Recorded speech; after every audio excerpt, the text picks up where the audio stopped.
దేవునికి స్తోత్రములు. మీ అందరికీ నా వందనములు. ఈరోజు దేవుని వాగ్దానము. యెహోవా నిన్ను నిత్యము నడిపించును. యెషయా గ్రంథం 58వ అధ్యాయం 11వ వచనం.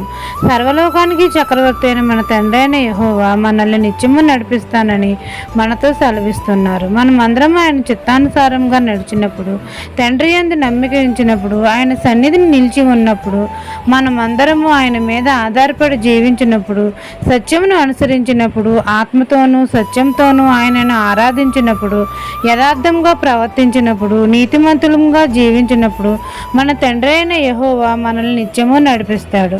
మన మార్గాలను సరళం చేస్తాడు.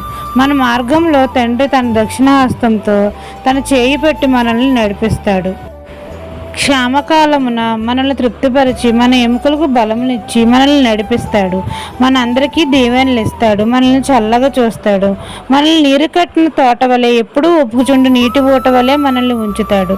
ఈ దిన వాగ్దానం మీ నా జీవితంలో నెరవేరాలని కోరుకుంటూ దేవుని సువార్త పరిచర్యలో మీ సహోదరి. ఆమెన్.